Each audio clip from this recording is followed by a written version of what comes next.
इस प्रकार देवराज इंद्र समस्त देवताओं को लेकर भाग रहे हैं उन दुष्ट शुंभ निशुंभ से। इस प्रकार देवताओं की दशा मुझसे देखी नहीं जा रही, क्योंकि देवताओं पे बहुत अधिक कष्ट पड़ा है। परंतु उन देवताओं के कष्ट का निवारण कौन कर सकता है? नारायण नारायण। क्यों ना इस समय भूतवान भोलेनाथ के पास चलना चाहिए, उन्हीं से देवताओं के कष्ट के बारे में अवगत कराना चाहिए। भोलेनाथ कोई न कोई उपाय अवश्य बताएंगे।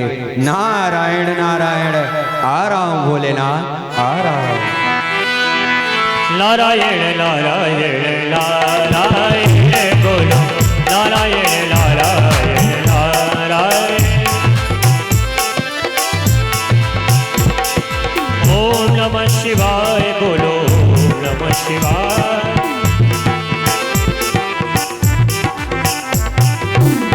भगवान शिव ध्यान अवस्था में बैठे हैं। नारद जी के वीणा की झनकार श्रवण करके बोले भूतवान भोलेनाथ की जय हो, शंकर भगवान की जय हो। भोलेनाथ के श्री चरणों में नारद का कोटि कोटि प्रणाम स्वीकार हो। नारायण नारायण। प्रसन्न रहो नारद। नारद, आज तुम्हें देख करके आश्चर्य हो रहा है कि जो सदैव प्रसन्न रहने वाली नारद आज मुख मंडल पर इतना दुख प्रकट हो रहा है। इस दुख का क्या कारण है? भोलेनाथ, आप तो घट घट में व्याप्त हैं, कण कण में आप हैं। आप तो सब कुछ जानने वाले हैं, फिर भी आज आप नारद के मुंह से सुनना चाहते हैं तो अवश्य बताऊंगा भोलेनाथ। भोलेनाथ, शुंभ निशुंभ के अत्याचार से देवराज इंद्र समस्त देवताओं को लेकर इधर उधर कंदराओं में भटक रहे हैं। उन देवताओं का दुख मुझसे देखा नहीं जा रहा। नारायण नारायण। भोलेनाथ, नारद, क्या कहा? जो इस समय शुंभ निशुंभ दैत्य स्वर्ग पर आक्रमण करके देवराज इंद्र से उनका इंद्रासन छीन लिया।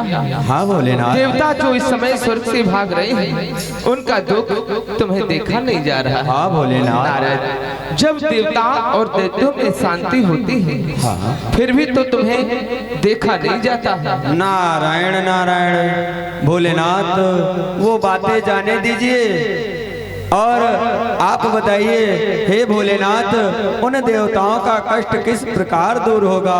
हे भोलेनाथ, आपकी लीला मैं देखना चाहता हूँ। नारायण नारायण। नारद, तुम्हें तो ज्ञात होगा कि शुंभ निशुंभ ने परम पिता ब्रह्मदेव को प्रसन्न कर उनसे आशीर्वाद प्राप्त कर लिया है कि उन्हें कुमारिका के अतिरिक्त और कोई नहीं मार सकता। इसीलिए वो शुंभ निशुंभ कोई भी कुमारिका कन्या के ऊपर अत्याचार नहीं करते। जानता हूँ भोलेनाथ। और फिर जो परम पिता ब्रह्मदेव का उन्हें वरदान है, तो उसे तोड़ा भी तो नहीं जा सकता। सत्य है भोलेनाथ। और जो देवता यदि एकजुट होकर के सामना करे तो उन पर कोई अत्याचार न हो पाए। नारायण नारायण। तब तो वो देवता, जब दैत्य और देवता में शांति होती है, तभी तो उन्हें अभिमान हो जाता है। सत्य है। और उसी का परिणाम ये होता है कि उन्हें दर दर भागना पड़ता है। जब कोई एक दैत्य स्वर्ग पर आक्रमण करता है, तो वही देवता अपने अपने प्राणों की रक्षा के लिए विपरीत दिशा को भागते हैं। इसीलिए उन्हें स्वर्ग खाली करना पड़ता है। हे भोलेनाथ, आप तो जानते हैं कि देवराज इंद्र प्रथम तो आपका शिष्य है, द्वितीय जितने भी देवता हैं वो सब आपके पुत्र के समान हैं। और आज पुत्रों पे कष्ट आया है और पिता शांति पूर्वक कैलाश पे ध्यान मुद्रा में है। नारायण नारायण। मैं तो बस यही जानना चाहता हूँ भोलेनाथ कि उन देवताओं का कष्ट किस प्रकार दूर होगा। नारायण। नारद, तुम देवताओं के हित के लिए बात पूछ रही हो, या कोई स्वयं नारद लीला करना चाहते हैं? नारायण नारायण। क्योंकि हम जानते हैं कि तुम मुझसे पहले श्री हरि नारायण के पास भी गए थे, उनसे भी यही प्रश्न किया था, वहाँ कुछ मालूम न हो सका है ना, इसीलिए मेरे पास आए हो। नारायण नारायण। भक्त तो आपको भूत भान भोले नाथ कहते हैं, भोले, परंतु आप तो सर्वज्ञ ज्ञाता है। नारायण नारायण। इसलिए इन नेत्रों को आपकी लीला के दर्शन चाहिए। नारायण। नारद, क्या वर्तमान में ही तुम आने वाले समय को अभी ही जान लेना चाहते हो?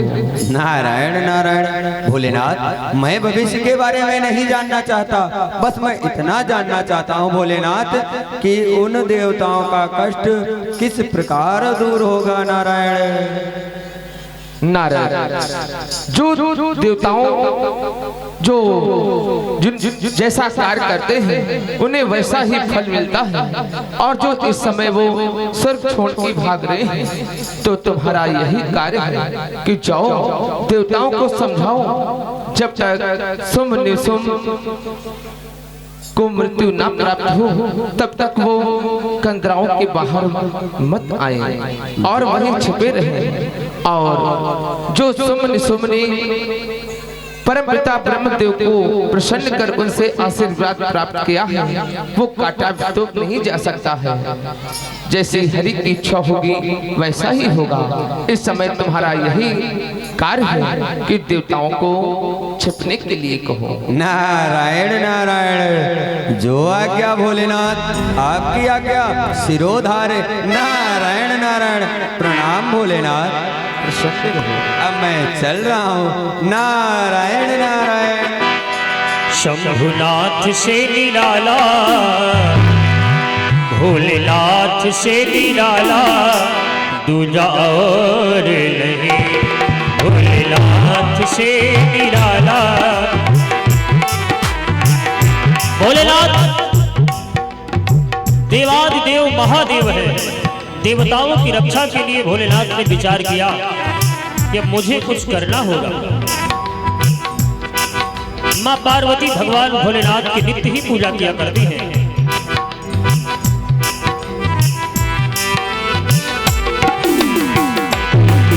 भोलेनाथ ध्यान अवस्था में है और मां पूजन करने के लिए पधारी है। शिव का डमरू गम गम बोले, अगम निगम के भेद खोले। शिव का डमरू गम गम बोले, अगम निगम के भेद खोले।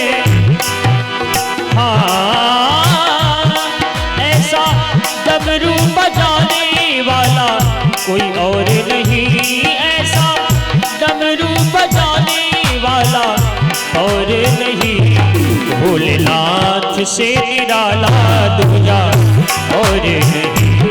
और भोलेनाथ से निराला दूजा और नहीं। मां ने विचार किया कि भोलेनाथ तो ध्यान अवस्था में,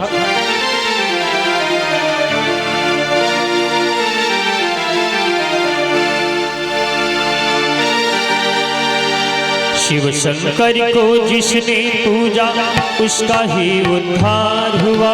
शिव शंकर को जिसने पूजा उसका ही उद्धार हुआ। अंतकाल को भवसागर में उसका बेड़ा पार हुआ। भोले शंकर की पूजा करो, ध्यान चरणों में इसके धरो। शंकर को जिसने पूजा उसका ही उद्धार हुआ। अंतकाल को भवसागर में उसका बेड़ा पार हुआ। ओम नमः शिवाय नमः। हरि ओम नमः शिवाय नमः।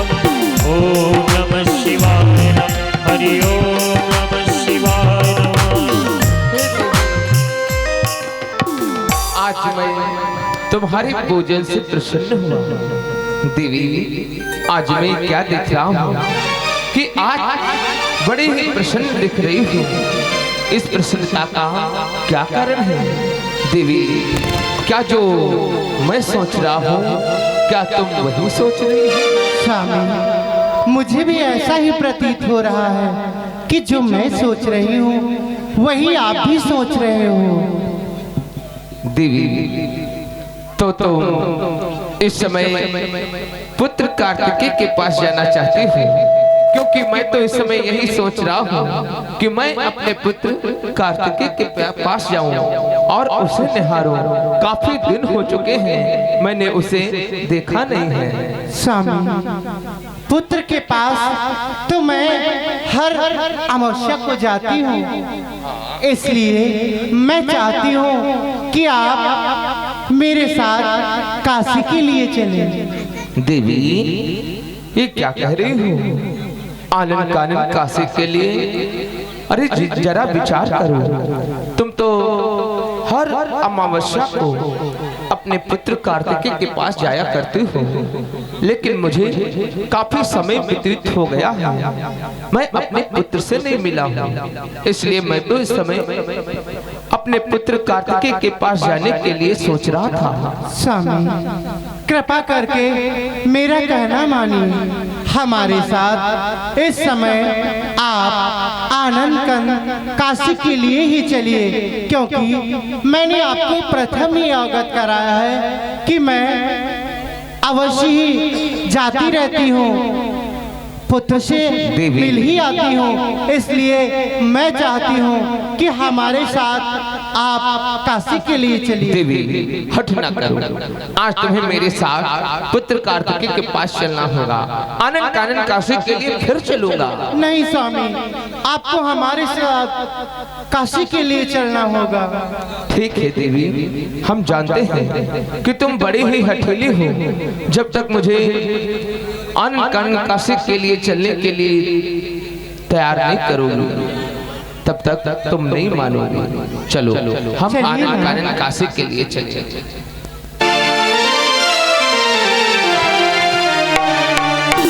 माता पार्वती के आग्रह पर भोलेनाथ काशी पड़े, परंतु भोलेनाथ केवल लीला करना चाहते हैं। डमरू वाला है जग में दयालु बड़ा,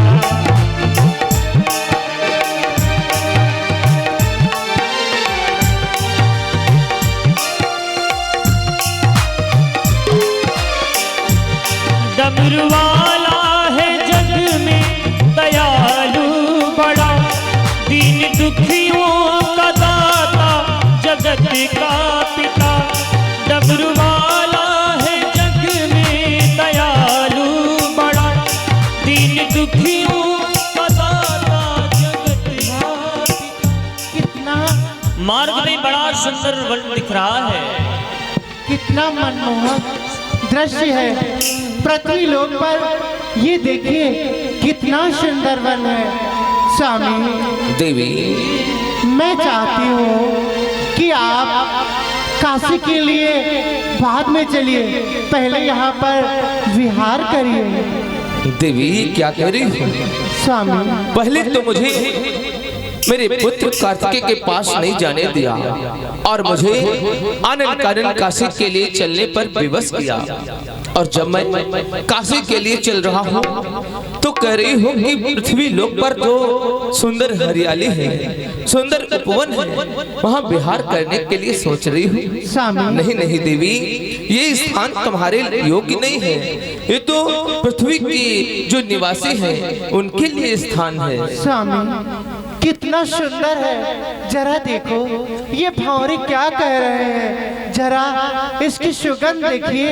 इन पुष्पों की सुगंध हमको अपनी तरफ आकर्षित कर रही है, इसलिए नाथ काशी न चल के कुछ समय यहाँ विहार करते हैं। देवी, हम जानते हैं कि तुम अपने मन को इस सुंदर हरियाली में आसक्त कर दिया है।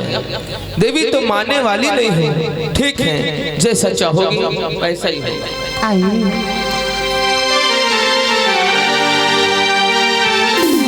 सबसे करता है ये भोला शंकर दया, सबको देता है ये आसरा। सबको देता है ये आसरा। इन पावन चरणों में अर्पण आखिर जो एक बार हुआ, अंतकाल को भवसागर में उसका बेड़ा पार हुआ। इस प्रकार भगवान भोलेनाथ के साथ में माता पार्वती और भोलेनाथ विहार करने लगे उस वन में। ओम नमः शिवाय, ओम नमः शिवाय, हर हर भोले नमः शिवाय। ओम नमः शिवाय, ओम नमः शिवाय, हर हर भोले नमः शिवाय।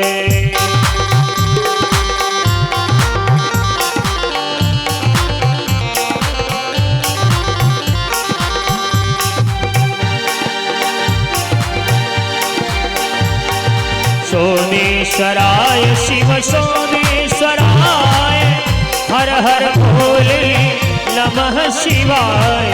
सोमेश्वराय शिव सोमेश्वराय, हर हर भोले नमः शिवाय। ओम नमः शिवाय, ओम नमः शिवाय, हर हर भोले नमः शिवाय।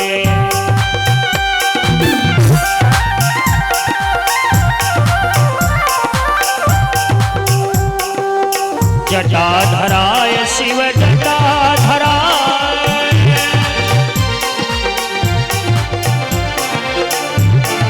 सगम मद దని స స స స గమ మద దని స స స స గమ మద దని స స స దని స గమ దని స గమ దని స। सोमेश्वराय जटाधराय शिव जटाधराय, हर हर भोले नमः शिवाय। हर हर भोले भोले भोले भोले भोले भोले भोले, हर हर भोले नमः शिवाय। तुम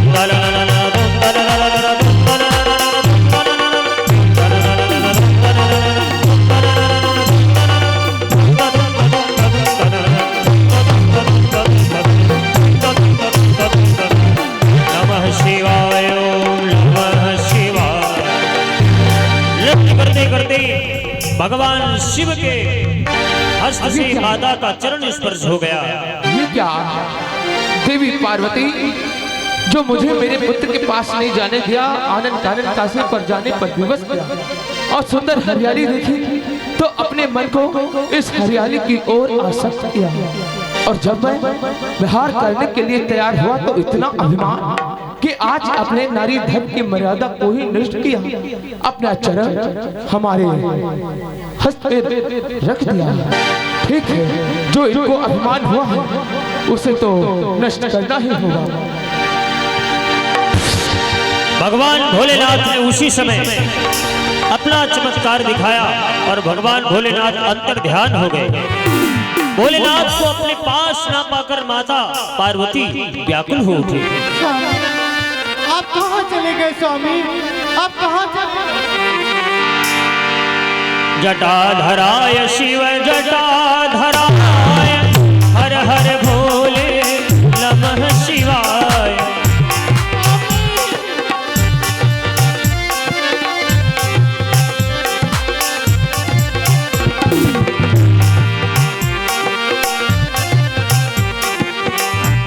भगवान भोलेनाथ से दूर होकर माता के हृदय में विरह जाग उठा, परंतु ये भोलेनाथ की माया है, भोलेनाथ की लीला है। कहीं तो भोलेनाथ दिखते हैं और कहीं तो फिर अदृश्य हो जाते हैं। ओम नमः शिवाय, ओम नमः शिवाय, हर हर भोले नमः शिवाय।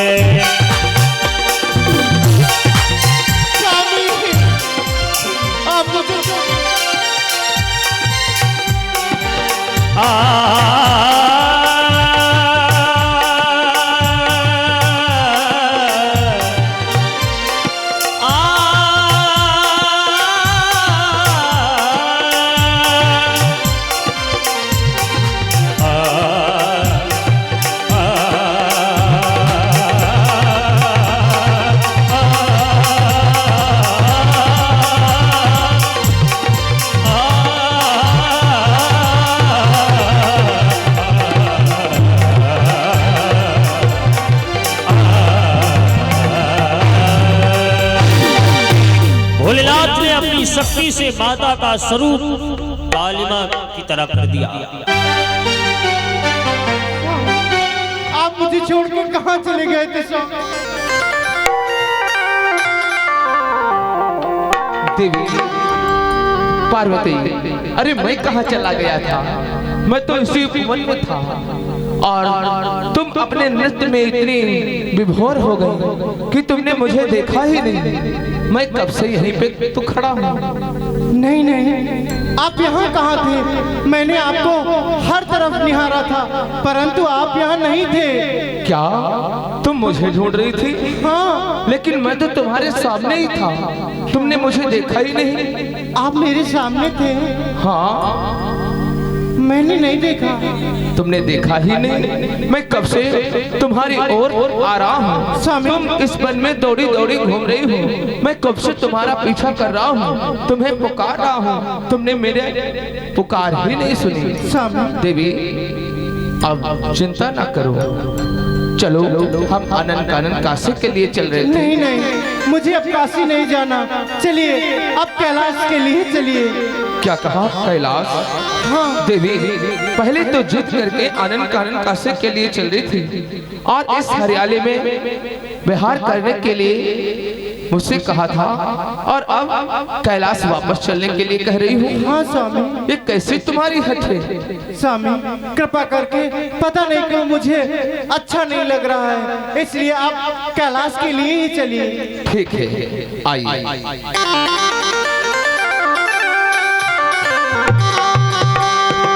भोलेनाथ से निराला अवघड़नाथ से निराला दूजा और नहीं।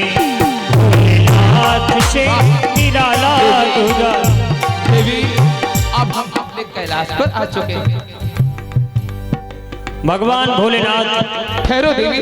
कैलाश पर विराजमान हुए और जब माँ पार्वती उनके दाहिने भाग में विराजमान होने लगी, उसी समय भोलेनाथ ने रोक दिया। क्या हुआ स्वामी? देवी तुम क्या करने जा रही हो? स्वामी मैं आपके जो हमारा आपके समीप स्थान है, मैं उसी स्थान पे बैठने के लिए जा रही हूँ। मेरे साथ? हाँ। नहीं नहीं, अब तुम मेरे साथ नहीं बैठ सकती। क्यों नहीं बैठ सकती? क्योंकि जो हमारी देवी पार्वती थी वो गौर वर्ण की थी और तुम अपना रूप तो देखो। मेरे रूप में क्या हुआ? क्या हुआ? अरे ये पूछो क्या नहीं हुआ। अरे तुम मेरे साथ मेरे आसन पे बैठोगी तो अभी नंदी आ रहे होंगे, अभी कोई हमारे गढ़ आएंगे, वो जब तुम्हें हमारे साथ आसन पे बैठा हुआ देखेंगे तो मुझसे यही पूछेंगे कि भोलेनाथ तुमने अपने साथ किस अघोरी को बैठा दिया जो काली कलूटी है? क्या?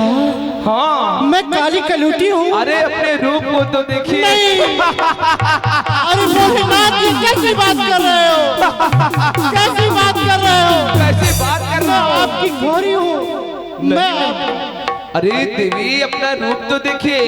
तुम्हारी माता श्री ने तो मुझे क्या कहा था विवाह के समय कि मैं काला कलूटा हूँ, मैं अवघड़वासी हूँ, मैं शमशान वासी हूँ। मुझे एक से एक रूप दिए थे, लेकिन आज तुम्हें देखेंगी तो वो भी आश्चर्यचकित हो जाएंगी। देवी तुम मेरे साथ नहीं बैठ सकती। क्या आप मेरा अपमान कर रहे हैं? अरे अपमान ही नहीं, मैं तो तुम्हें बता रहा हूँ, नहीं तो आपके साथ साथ कहीं मेरा ना अपमान हो जाए। किसी ने देख लिया तो मेरी तो बड़ी हंसाई होगी, और वैसे भी मुझे तो तुम्हारे ऊपर बड़ी हंसी आ रही है। नहीं,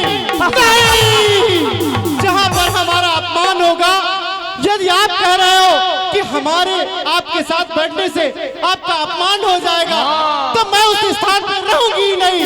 मैं इस स्थान को त्याग करके जा रही हूँ।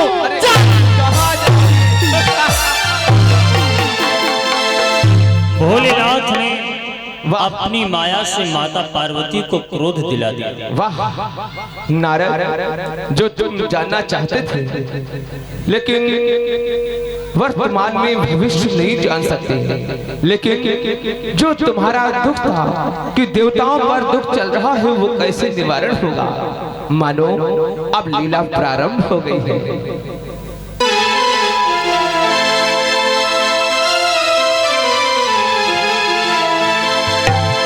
मां पार्वती क्रोधित होकर वन की ओर प्रस्थान कर गई।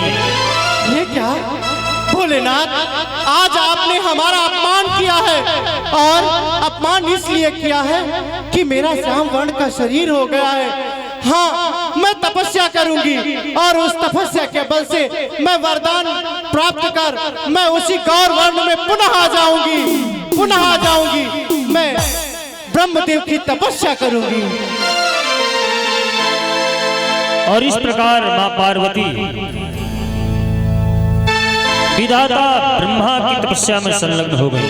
ओम ब्रह्मदेवाय नमः। ओम ब्रह्मदेवाय नमः। ओम ब्रह्मदेवाय नमः।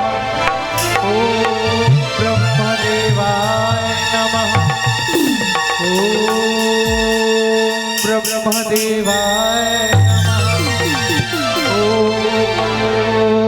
ओम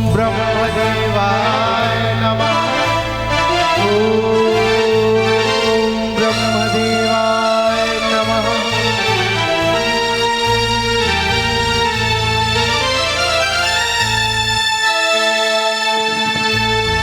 विधाता ब्रह्मा ने विचार किया कि पार्वती जी आज मुझे याद कर रही है।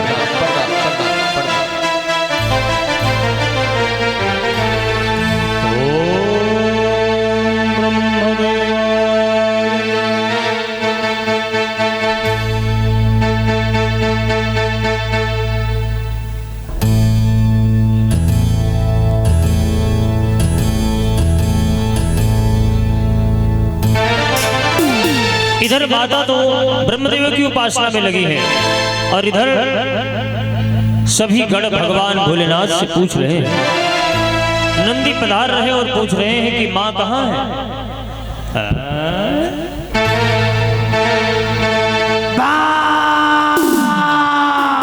अरे नंदी महाराज, कहो आज बड़े ही व्याकुल रह रहे हो। प्रणाम भोलेनाथ। प्रसन्न रहो। अरे क्यों दौड़े दौड़े आए हो? भोलेनाथ, कहिए। मेरी माँ कहाँ है माँ? नंदी महाराज, हाँ, जो तुम्हारी माता श्री है वो अपने भवन में ही तो होगी। नहीं, भवन को भी गया था, वहाँ पे भी मेरी माँ नहीं मिली है। भवन में नहीं है? नहीं है। तो वो भंग घोट रही होंगी। नहीं भोलेनाथ, भंग भी घोट नहीं रही, वहाँ भी नहीं मिली है भोलेनाथ। तो वो पुष्पों को तोड़ने गई होंगी। नहीं भोलेनाथ, मैं वहाँ भी गया था, परंतु मेरी माँ वहाँ भी नहीं मिली है। मुझे माँ के पास जाना है। नंदी, तुम चिंता न करो, इतने दुखी न हो। वो बेलपत्र लेने गए होंगे, अभी आ जाएंगे। नहीं भोलेनाथ, मैं वहाँ भी गया था, वहाँ भी नहीं मिली है। वहाँ भी नहीं है? हाँ भोलेनाथ। तब तो वो पुत्र गणेश के पास होंगे। नहीं भोलेनाथ, गणेश के पास भी गए थे, वहाँ भी मेरी माँ नहीं मिली है। मुझे गणेश के पास नहीं है तो पुत्र कार्तिकेय के पास गई होंगी, वो आ जाएंगी, तुम चिंता ना करो। नहीं भोलेनाथ, हम कार्तिकेय के भी पास गए थे, वहाँ भी माँ नहीं मिली है। मुझे माँ के पास ले चलो भोलेनाथ। नंदी महाराज, ये रोना धोना छोड़ो, वो तुम्हारी माँ है, वो आ जाएंगी, चिंता ना करो। नहीं भोलेनाथ, मुझे मेरी माँ के पास ले चलो माँ। अरे नंदी महाराज, हम जानते हैं कि तुम अपनी माँ से बहुत प्रेम करते हो। उठो और ये रोना धोना छोड़िए, चलो हम ढूंढते हैं, देखते हैं कि देवी पार्वती कहाँ है। ठीक है भोलेनाथ, चलो माँ।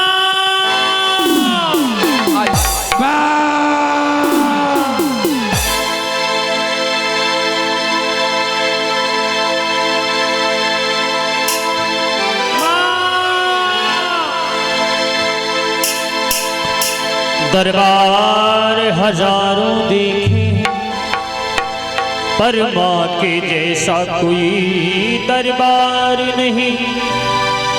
जिस गुलशन में माँ का नूर न हो ऐसा तो कोई गुलजार नहीं। क्या मांगू भला इस दुनिया से, दुनिया तो एक भिखारन है। मांगता हूँ अपनी मैया से जहाँ होता कभी इनकार नहीं। भोलेनाथ भोलेनाथ वो रही तुम्हारी माता। मेरी माता मिल गई, मैं माँ के पास जा रहा हूँ। माँ ठहरो नंदेश्वर, ये क्या करने जा रहे हैं? मैं अपनी तुम माँ देख के- रहे हो कि इस समय तुम्हारी माता श्री आराधना में है और वो अपने नेत्रों को बंद कर वो इस समय परम पिता ब्रह्मदेव को मना रही हैं, उनकी तपस्या में लीन है। मैं उन्हें अभी जगा रहा हूँ। ठीक है भोलेनाथ, जगाओ। देवी ओ पार्वती, अरे मैंने जरा सा तुमसे हाथ पर हाथ क्या कर दिया, थोड़ा सा विनोद क्या कर दिया, तुम तो रुष्ट हो गई और मेरे पास से यहाँ निर्जल स्थान पे आ गई। देवी उठो, मैं स्वयं तुम्हें लेने के लिए आया हूँ। देवी ये तुम्हारा कोमल सुकुमार तन है, ये तपस्या के योग्य नहीं है, इसलिए देवी उठो, अपने नेत्र खोलो। देखो मैं तुम्हारा स्वामी स्वयं देवाधिदेव महादेव तुम्हें लेने के लिए आया है। उठो देवी उठो। ये क्या आज देवी अपने नेत्र ही नहीं खोल रही है, लेकिन मैं देवी पार्वती के नेत्र को खुला के ही रहूंगा। देवी पार्वती को तांडव नृत्य बहुत प्रिय है, मैं तांडव नृत्य करूंगा और देवी के नेत्र को खोलूंगा।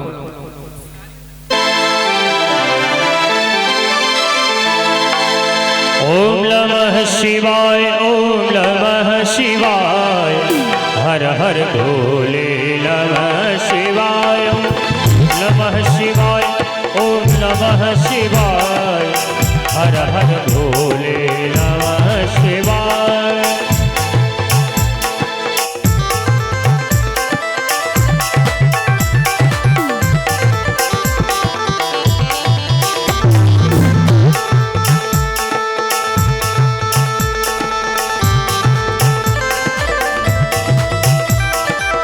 जटाधराय शिव जटाधराय, हर हर भोले नमः शिवाय। जटाधराय शिव जटाधराय, हर हर भोले नमः शिवाय। ओम नमः शिवाय, ओम नमः शिवाय, हर हर भोले नमः शिवाय।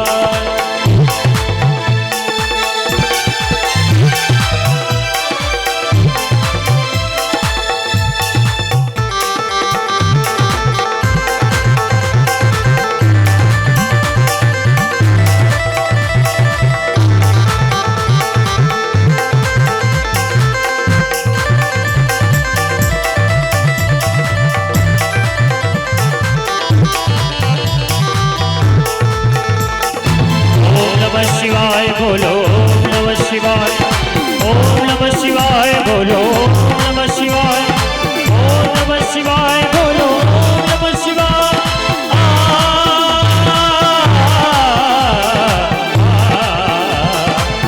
नमः शिवाय, ओम नमः शिवाय, हर हर भोले नमः शिवाय।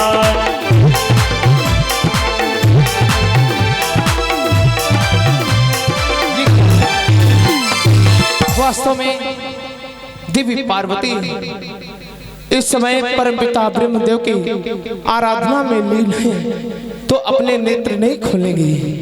नंदी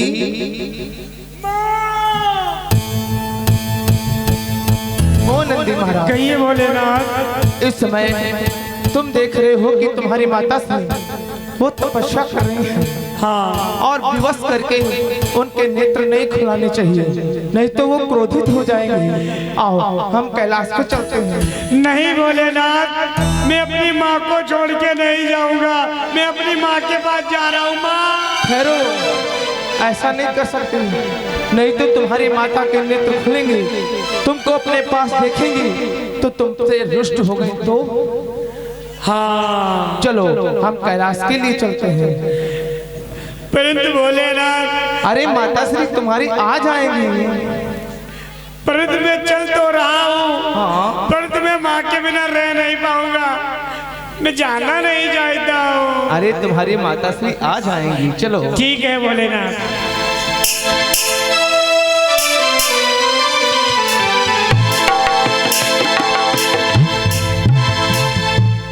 माँ पार्वती के अनेकों रूप हैं और माँ ने तपस्या के बल से यहाँ पर कैसी लीला दिखाई है। माँ है दुर्गा, माँ है काली, माँ है दुर्गा, माँ है काली,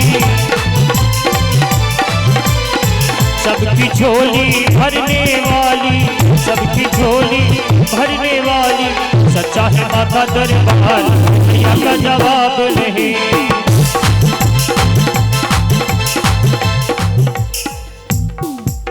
ब्रह्मदेव प्रसन्न हो गए। वाह, इस समय देवी पार्वती का कठोर तप पूर्ण हुआ। क्यों ना मुझे चलकर देवी पार्वती को दर्शन देकर उनकी मनोकामना पूर्ण करनी चाहिए।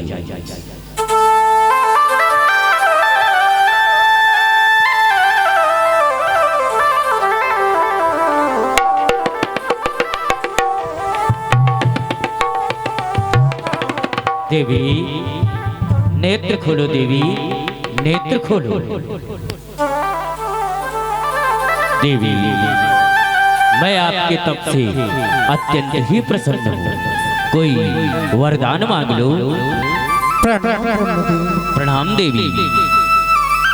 क्या कहा कि आप मेरी तपस्या से अत्यंत प्रसन्न हैं और मैं जो चाहूँ वो आपसे मांग लूँ।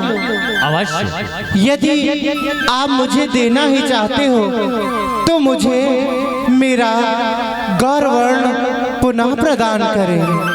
देवी यह आप क्या कह रही है? यह गौरवर्ण आपका कहीं गया नहीं है, बल्कि ये तो शिव की लीला है। क्या? क्योंकि यह जो आपको काला वेश प्राप्त हुआ है, इससे आपको नवीन लीला की रचना करनी है।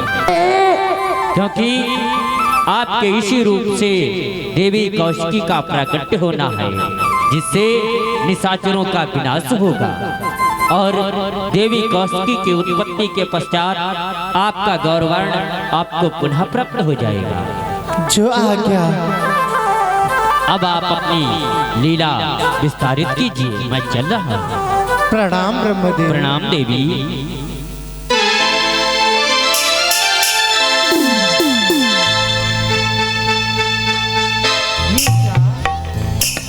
मुझे भक्तों के उद्धार के लिए ये कार्य करना पड़ा। अब मुझे अपने ही अंश से एक शक्ति को उत्पन्न करना है।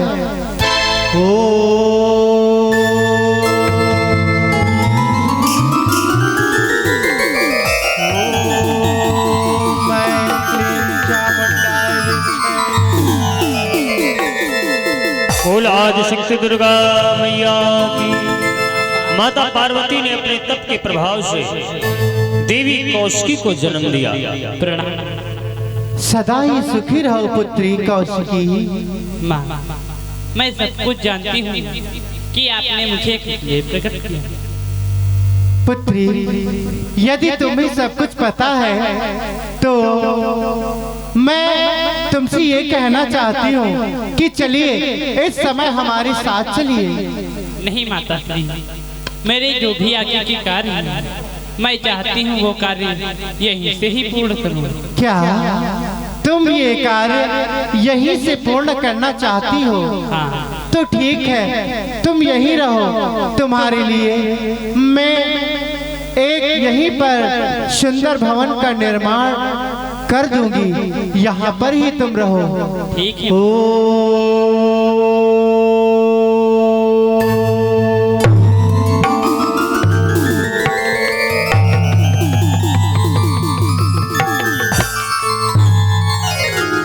पुत्री, ये तुम्हारा सुंदर भवन है, यहाँ पर तुम निवास करो। यदि तुम्हें मेरी आवश्यकता हो तो ये जो तुम्हारे हाथ में शंख है इसको बजाना और मुझे याद करना, मैं तुम्हारे पास आ जाऊंगी पुत्री। ठीक है माँ, प्रणाम। सदा ही सुखी रहो।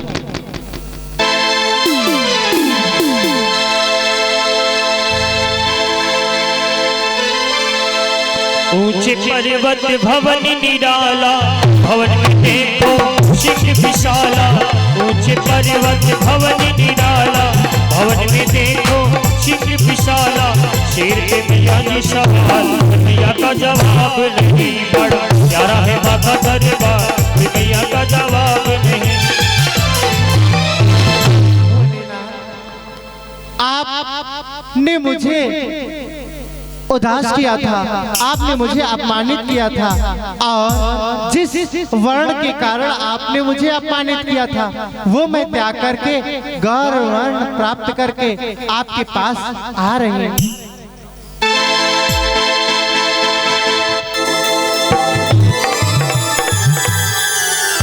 प्रणाम स्वामी।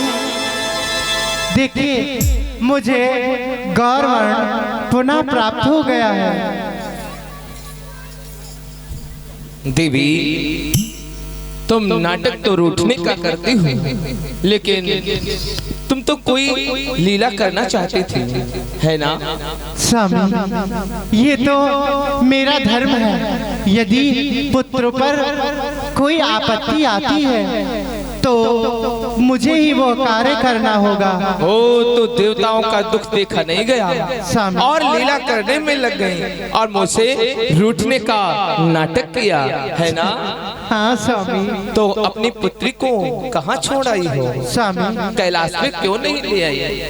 उसने कहा मुझे यहीं रहना है, मेरे जो भी कार्य हैं यहीं से संपन्न होंगे, इसलिए उसका सुंदर वहाँ पर भवन बना है, वो वहीं पर रहेंगी। क्या पुत्री कौशिकी मंद्राचल पर्वत पर ही रह के उन निशाचरों का असुरों का संहार करेगी? हाँ ना। ठीक है देवी, तुम चिंता न करो। जब भी जो पुत्री कौशिकी है उसे तुम्हारी आवश्यकता हो तो तुम उसकी सहायता के लिए जा सकती हो और उसका ध्यान रखना। जाओ। प्रणाम।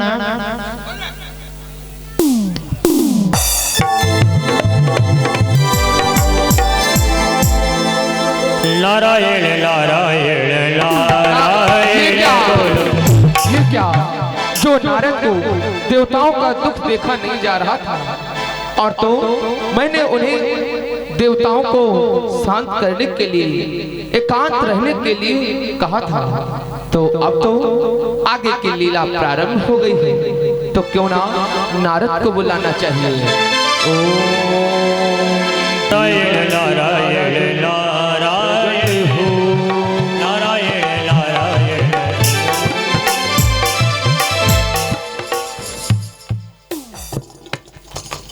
प्रणाम भोलेनाथ। प्रसन्न रहो नारद। कहिए भोलेनाथ। जो तुम देवताओं पर दुख नहीं देख सकते थे और ये जानना चाहते थे हाँ भोलेनाथ। कि शुंभ निशुंभ किस प्रकार से मारे जाएंगे, हाँ भोलेनाथ। तो वो अब देवताओं का दुख दूर होने वाला है। नारायण नारायण। भोलेनाथ, देवताओं का दुख किस प्रकार दूर होगा नारायण? नारद, तुम तो जानते हो कि शुंभ निशुंभ को ब्रह्मदेव का वरदान है कि कुमारिका के अतिरिक्त उन्हें कोई नहीं मार सकता, इसीलिए वो कुमारिका पर कोई अत्याचार नहीं करते।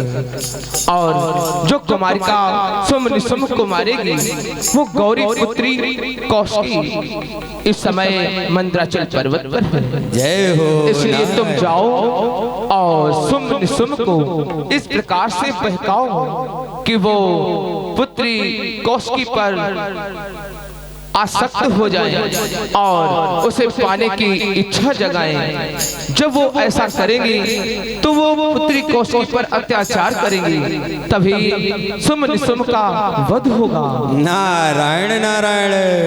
अब भोलेनाथ की लीला के दर्शन होंगे। नारायण नारायण। प्रणाम भोलेनाथ। प्रसन्न रहो, जाओ। अब मैं चल रहा हूँ ना। नारायण नारायण नारायण बोलो। देखो भाई, नारद जी को लड़ना भिड़ना बिल्कुल नहीं आता। कभी किसी से नारद जी लड़ते नहीं हैं, लेकिन लड़ाना भिड़ाना बहुत अच्छे ढंग से आता है। नारद जी ने विचार किया कि चलो अब वक्त बहुत अच्छा है, इसलिए नारद जी महाराज शुंभ निशुंभ के पास जा रहे हैं और इधर शुंभ निशुंभ का दरबार लगा हुआ है।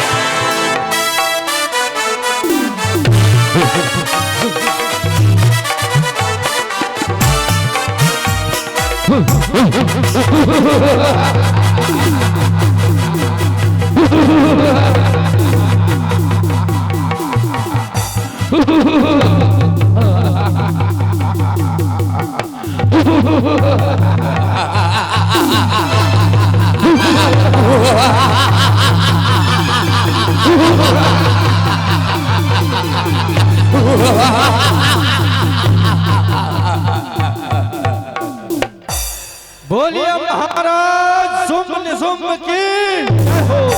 महाराज शुंभ निशुंभ की जय हो। सेवा हमारा धर्म है, सेवा बजाए हम, सेवा में पूजी राजन के पल के बिछाए हम। सफाई और क्या दूं, सफाई पर जरा भी आ जाने न दूं अपने पूजी राजन। महाराज के चरणों में चंड का प्रणाम स्वीकार हो।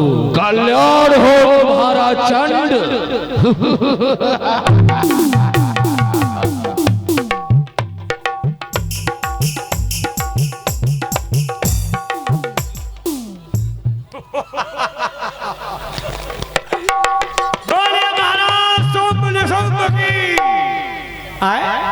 एक बार अपने अपने मुंह की बटन खोलिए और महाराज शुंभ निशुंभ की जय बोलिए। बोलिए महाराज शुंभ निशुंभ की जय हो। महाराज की जय जयकार हो। महाराज के चरणों में एक छुच्छुर विच्छुर का प्रणाम स्वीकार हो।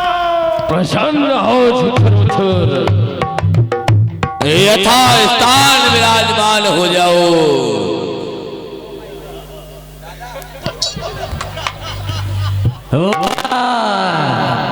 एक बार प्रेम से बोलो महाराज शुंभ निशुंभ की। महाराज शुंभ निशुंभ की। महाराज थर्रा रही है पृथ्वी आपके रहसाई से। चंद्रमा दरबान है इज्जत और पनाही की। विजय और वीरता बना लेती है दबदबा तेरा, बना लेती है हिंसा को आपकी जबानी। कहो जो दास से सेवा तन मन से बजाएगा, आपके एक इशारे पर अपनी गर्दन कटाएगा। मुझ में बहुहुकूमत है, उठा लूं कोह सीने पर, मुसीबत से जो डर जाऊं तो लानत है मुझ जैसे सेवक पर। महाराज के श्री चरणों में उंड का प्रणाम स्वीकार हो। प्रसन्न रहो उंड।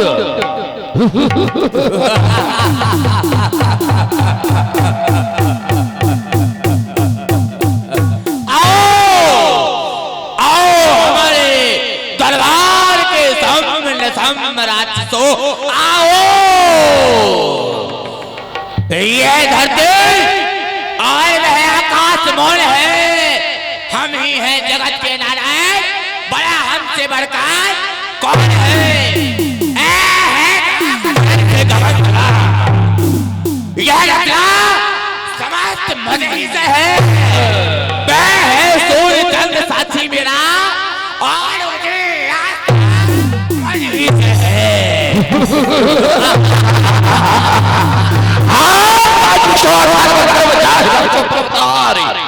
जीते है सफर बनाए ले ले भाजे अंगना। खंडित खंड आश कीन है जले पास, चंदन की चंद्रिका को कीन है चंद्र वंदना। केशव को दंड भुजदंड शिखंडिया। हाँ मेरी भुजदंडन की बड़ी बड़ी विडंबना। वाह वाह वाह वाह वाह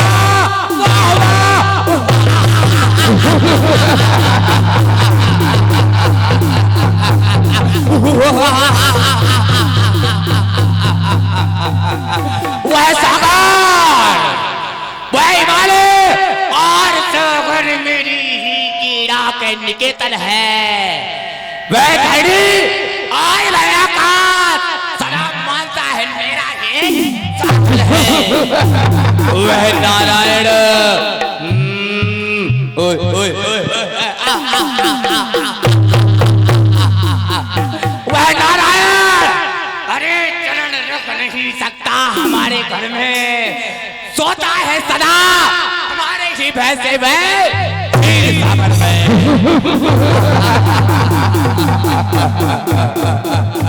भ्राता श्री निशोम कहो भ्राता श्री कौंभ।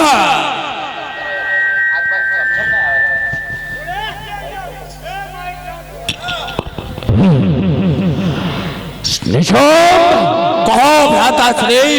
इस समय स्वर्ग सम्राट हम बन चुके हैं। हमारे समाज कोई भी देव कोई देवी कोई यज्ञ गंधर्व त्रिदेव भी आने का साहस नहीं कर सकते, क्योंकि हम तो अब त्रिलोकपति हो गए हैं। क्यों नहीं? स्वर्ग के शासक हम हैं।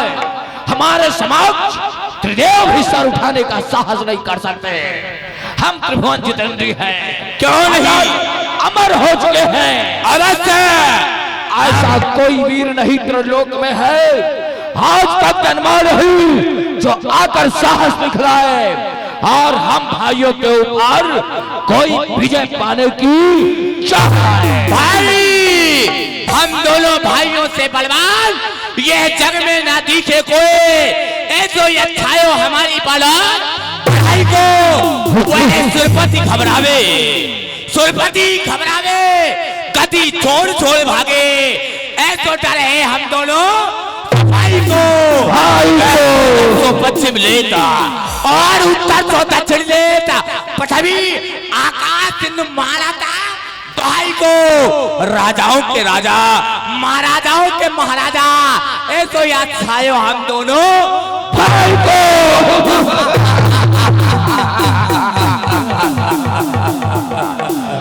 चंडमुंड महाराज छोड़ छोड़ तीनों लोगों में हमारे नाम की धुंध भी होनी चाहिए। पता करो धरती लोक पार हर प्राणी हमारे नाम की जय जयकारी कर रहे हैं। हर प्राणी हमारे सामने नतमस्तक हो रहे हैं। यदि कोई हमारी आज्ञा की अवज्ञा करना चाहे तो उसे मृत्यु दंड दे दिया जाए। महाराज 3 लोक 14 भुवनों में ऐसा कोई जीवधारी नहीं है जो आपके चरणों में नतमस्तक ना हो, क्योंकि महाराज सहरा है आपके नाम का।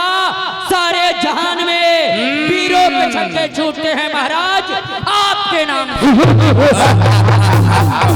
क्यों नहीं? ऐसा ही होना चाहिए। धरती लोक का समाचार सुनाओ। वह हमारे नाम की जय जयकारी हो रही है।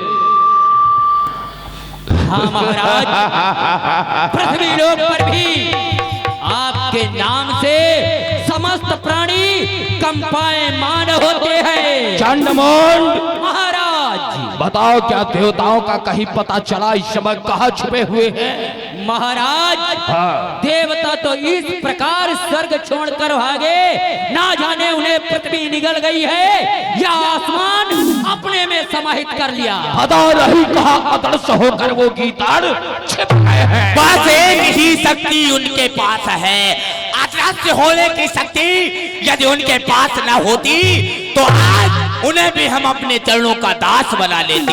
परंतु ध्यान रहे दानव वीरों, ध्यान रखो। जी महाराज। उन देवताओं का हितैषी चोटी वाला नारद यदि कहीं दिख जाए तो उस पर दृष्टि रख लेना, क्योंकि जहां भी देवता छुपे होंगे वो उनसे मिलने अवश्य जाएगा। सत्य कहा महाराज। ये क्या,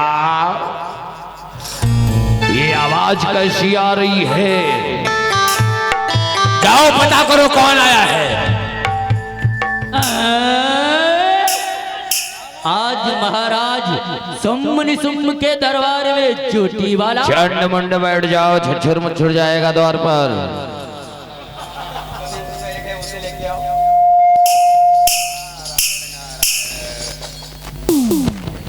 नारायण नारायण। नहाई आए नहाई आए नहाई आए। हाँ नारायण नारायण। क्या हुआ? बहुत बदबू मार रहे हो तुम। सत्य कहा। और कह रहे हो नहाई आए नहाई आए। हाँ? सत्य का, क्योंकि दानों को हाँ? चंदन और इत्र सुगंधित किस प्रकार लगेगा? नारायण नारायण। जहाँ- मांस मदिरा का सेवन करने वालों को चंदन और इत्र नहीं भाता। नारायण बताइए। अरे बाबा जी प्रणाम। कल्याण वस्तु हो। नारायण नारायण। हम तुम्हारे महाराज स्वर्ग सम्राट महाराज शुंभ निशुंभ से मिलना चाहते। नारायण। शुंभ निशुंभ से मिलना चाहते हो? हाँ। ठीक है, उधर टके जाओ तब तक। नारायण। बोले महाराज शुंभ निशुंभ की। महाराज हाँ। प्रथम द्वार पे आप जिसका नाम ले रहे थे देवर्षि नारद, अच्छा, वो आ चुके हैं। वो चोटी वाला यहाँ कैसे आ गया? प्रथम द्वार पर जाओ उसे हमारे सामने लेकर आओ। ठीक है, आइए बाबा जी आइए। चलिए आओ।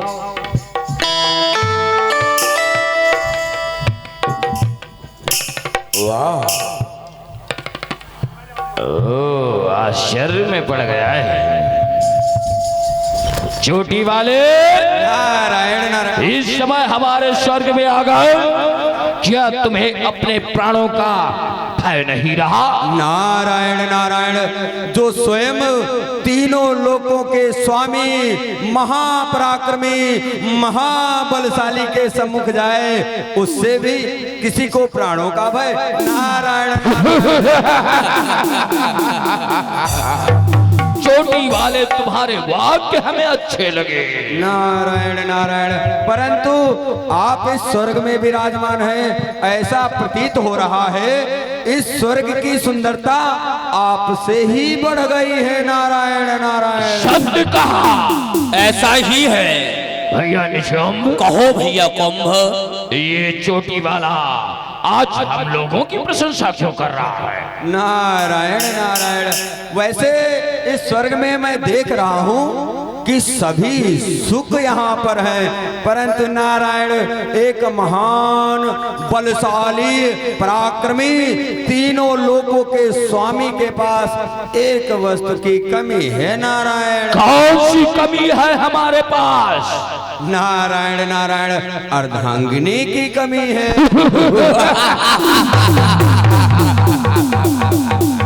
कैसी बात कर रहे हो? हाँ। जाओ हमारे अंतःपुर में निहारो, स्वर्ग लोक की जितनी अप्सराएं थे उन सबको हमने अपनी बंदिनी बना लिया है। नारायण नारायण। हाँ। शुंभ निशुंभ जिस प्रकार तीनों लोकों में यदि सबसे बलशाली पराक्रमी महावीर यदि कोई है तो स्वयं आप है। अवश्य। और यदि तीनों लोकों में सबसे अधिक रूपवान सुंदर गुणवान यदि कोई स्त्री है तो वो एक ही है। नारायण। कौन है वो चोटी वाले? कौन है ऐसी सुंदर स्त्री? वो और कोई नहीं, वो देवी कौशिकी है जो इस समय मंदराचल पर्वत पर विराजमान है। मैंने तीनों लोकों के भ्रमण किए, मैंने सोचा यदि देवी इतनी रूपवान है तो इनके योग्य वर कौन हो सकता है? त्रिदेव भी नहीं, हाँ सबसे बलवान यदि कोई है और इस कन्या के योग्य यदि कोई है तो वो महावीर महापराक्रमी शुंभ निशुंभ ही है नारायण। नारद क्या कहा कौशिकी? हाँ भैया निशुंभ, भैया कुंभ, ऐसी सुंदरी का नाम तो हमने आज तक नहीं सुना। ये किसके बारे में जिक्र कर रहा है चोटी वाला नारद? मैं सत्य कह रहा हूँ, आप जैसे बलवान के लिए साधारण कन्या नहीं नहीं नहीं नहीं। तो क्या कोई वो अप्सरा है? अप्सरा तो सैकड़ों अप्सराएं यदि एकत्रित हो जाएं, सैकड़ों कामदेव यदि पाताल लोक से संपूर्ण नागों की मणियां एकत्रित कर ली जाएं, तब भी उस कन्या के चरणों के धूल के बराबर नहीं है ना। चोटी वाले, तो क्या वो फिर कोई नाग कन्या है? महाराज हमने बताया यदि सैकड़ों नागों की मणियां एकत्रित कर दी जाएं, तब भी उस कन्या के आगे चरणों के धूल के भी बराबर नहीं है वो मणियां। तो तुम किसकी पत्नी की बात कर रहे हो? वो है स्वयं देवी कौशिकी जो मंदराचल पर्वत पर है, पत्नी नहीं। हम सोचते हैं उनके योग्य यदि कोई वर है। क्या आप हैं? पत्नी नहीं, कौमारिका है। हाँ ओ कुंवारी है। परंतु भ्राता श्री, हाँ। याद आया जब हमने और आपने ब्रह्मदेव की तपस्या की थी, तो ब्रह्मदेव से एक ही वरदान प्राप्त करना चाहा कि हम अजर और अमर हो जाएं। उस समय ब्रह्मदेव ने क्या कहा था? यही कहा था कि शुंभ और निशुंभ, तुम अजय होना चाहते हो तो अजय होगे, पर तुम किसी कौमारिका पर उसका अपमान मत करना, आघात मत करना, क्योंकि जब तुम्हें भय है तो कौमारिका के हाथों से। अवश्य। परंतु कौमारिका हम पर आघात जब कर पाएगी जब हम उस पर उसका अपमान करें, उस पर आसक्त हो।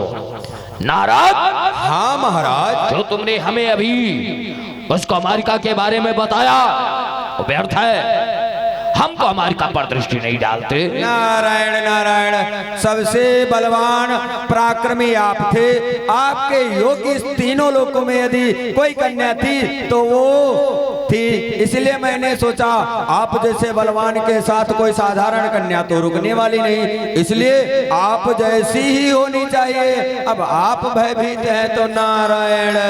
नारद, उसके रूप के बारे में तुमने बहुत सी चर्चा कर डाली। इतनी रूपवान तो ऐसा लगता तुम हमारे हितैषी बन गए हो। हाँ। सत्य कहा जाता है जो बली होता है उसका साथ देने के लिए, उसकी शरण में आने के लिए सब तैयार हो जाते हैं। नारायण। आज देवताओं को तुमने असहाय समझा, निर्बल समझा, इसलिए उन्हें छोड़कर हमारी शरण में आ गए। महाराज, एक छोटा सा भी आपका सेवक जाए तो भी देवराज इंद्र दुंदुभा के भाग जाता है। आप जैसे बलवान नारद महाराज के सामने कौन टिक सकता है? ये बताओ, हम कौमारिका पर आघात नहीं कर सकते। सत्य का तो कोई उपाय है तुम्हारे पास? क्यों नहीं उपाय है। आपको ब्रह्मदेव ने कहा था कौमारिका पे आप कुदृष्टि मत डालना, परंतु नारायण आप उसे जब ब्याह कर लेंगे तो वो तो आपकी अर्धांगिनी हो जाएगी।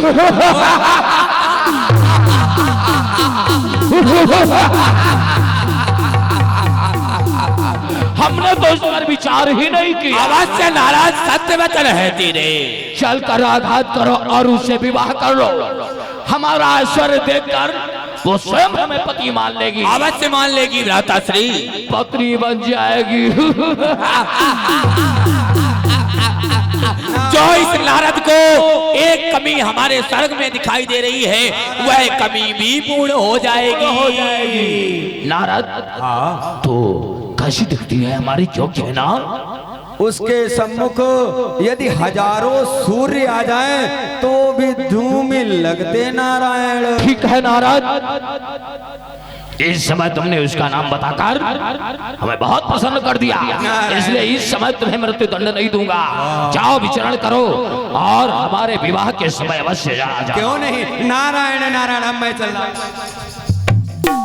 भैया निशुंभ, कहो भैया कुंभ। नारद यहाँ आया तो था, परंतु अब शायद यहाँ से देवताओं के पास जाएगा, क्योंकि इस पर विश्वास नहीं करना चाहिए। अवश्य इस पर कोई विश्वास नहीं हो, इसलिए इस पर नजर रखो दानव वीरों। ये यहाँ से जाकर किससे मिलता है और इसके साथ साथ जिस कन्या के बारे में इसने अवगत कराया उस सुंदरी को हमें अपनी रानी बनाना चाहिए। क्यों नहीं भैया, जब से उस नारद ने उसके रूप का बखान किया है तब से हमारे हृदय में कुछ आलोचना से जागृत हो रही है।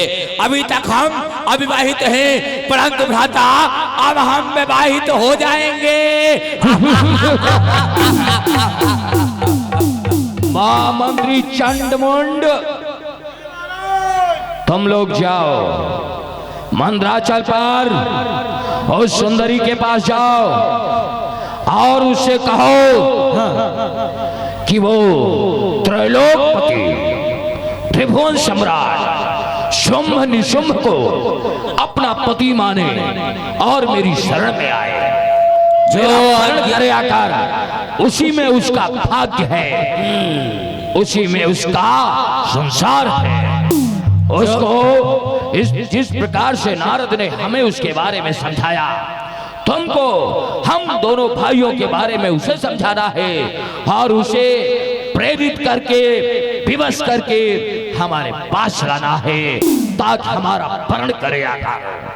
जो आज्ञा महाराज। तुम लोग विमुख नहीं आने चाहिए, ऐसा ही होगा। यदि आने से मना करे तो बल दिखा कर लाना। ठीक अवश्य महाराज। जाओ, हमारी आज्ञा है, लेकर आओ। आज्ञा का पालन होगा।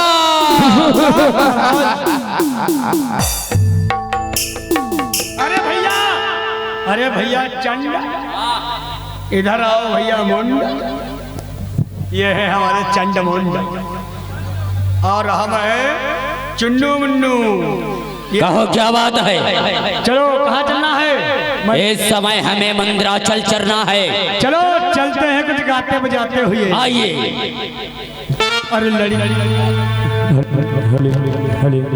अरे लड़का को पढ़ौने प्यार से, अरे लड़का को पढ़ौने प्यार से, अरे या की किस्मत बिगड़ गई।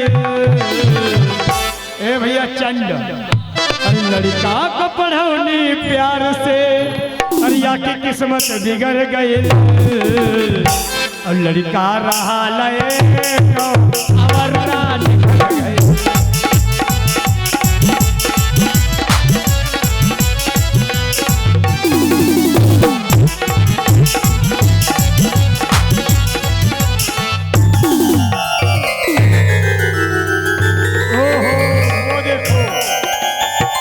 आजा भैया, वो देखो सामने विंध्याचल पर्वत दिखाई पड़ रहा। चलो जल्दी से। चलो देखते हैं कहाँ है वहाँ सर्वांग सुंदरी।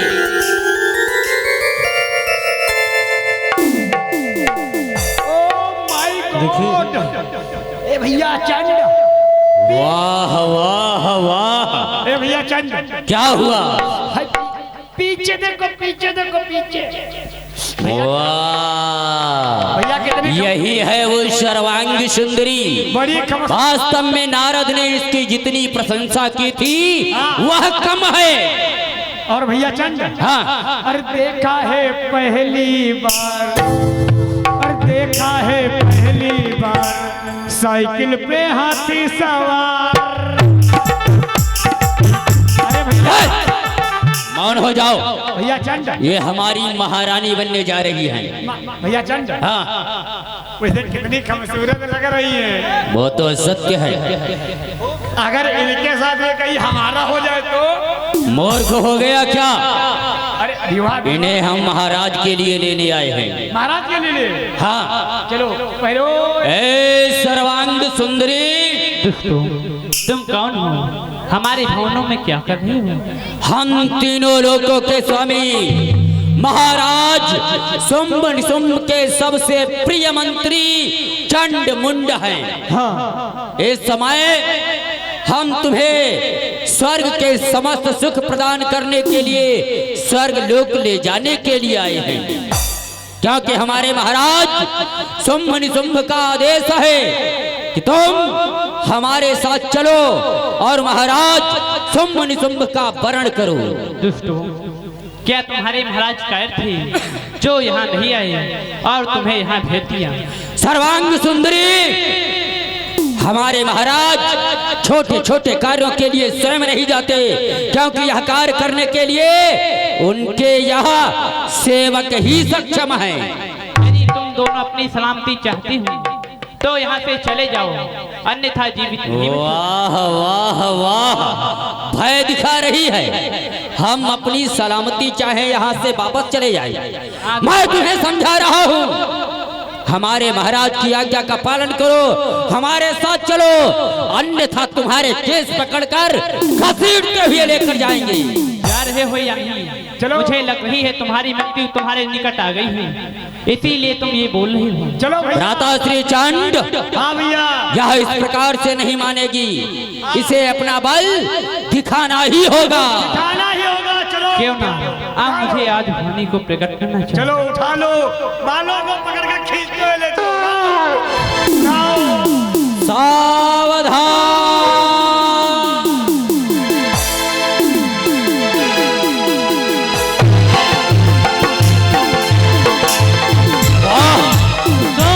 नारद ने तो कहा था यहाँ पर एक ही कन्या है, परंतु यहाँ पर तो दो देवियां प्रकट हो गई। दुष्टों, तुम हमारे होते हुए हमारी पुत्री को यहाँ से नहीं ले जा सकते हो, और इस समय तुम्हें यहाँ पर भेजने वाला कौन है? जो इस समय तुम हमारी पुत्री के महलों में आए हो, कौन हो तुम? हम महाराज सुम्न के सेवक चंडमुंड हैं। चंडमुंड, यदि तुम इस समय अपने प्राणों की रक्षा चाहते हो तो अपने महाराज के पास वापस चले जाओ, अन्यथा यहाँ पर तुम्हारे प्राणों की रक्षा करने वाला कोई नहीं होगा। हे सुंदरी, व्यर्थ का प्रलाप बंद करो। अब तो इसके साथ हम तुम्हें भी स्वर्ग लेकर जाएंगे। मूर्ख दैत्यों,